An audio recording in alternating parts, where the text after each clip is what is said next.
2020 is going to be my year. But nothing goes as planned, does it? In January, we said goodbye to Kobe and Gigi. The world was left in tears. What else did we have to fear? In February, we heard news of the Muslim internment camps in China, but the world turned away. Then, in March, the virus hit. 2 weeks off school.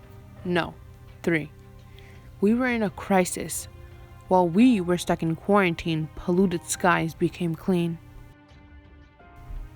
April 2020, another month in quarantine. We lost more to the virus as those infected increased. May.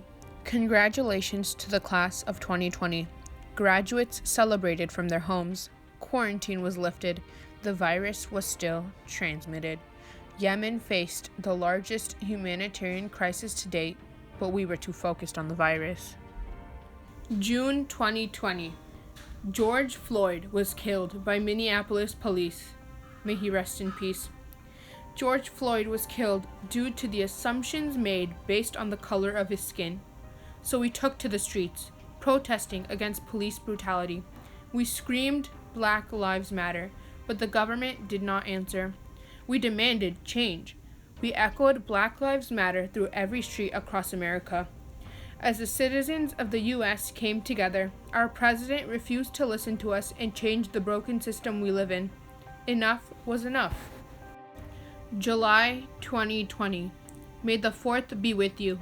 Some celebrated the country with fireworks all month. Others refused to celebrate a country that did not value its people. We don't know what the future holds. We can only hope it gets better.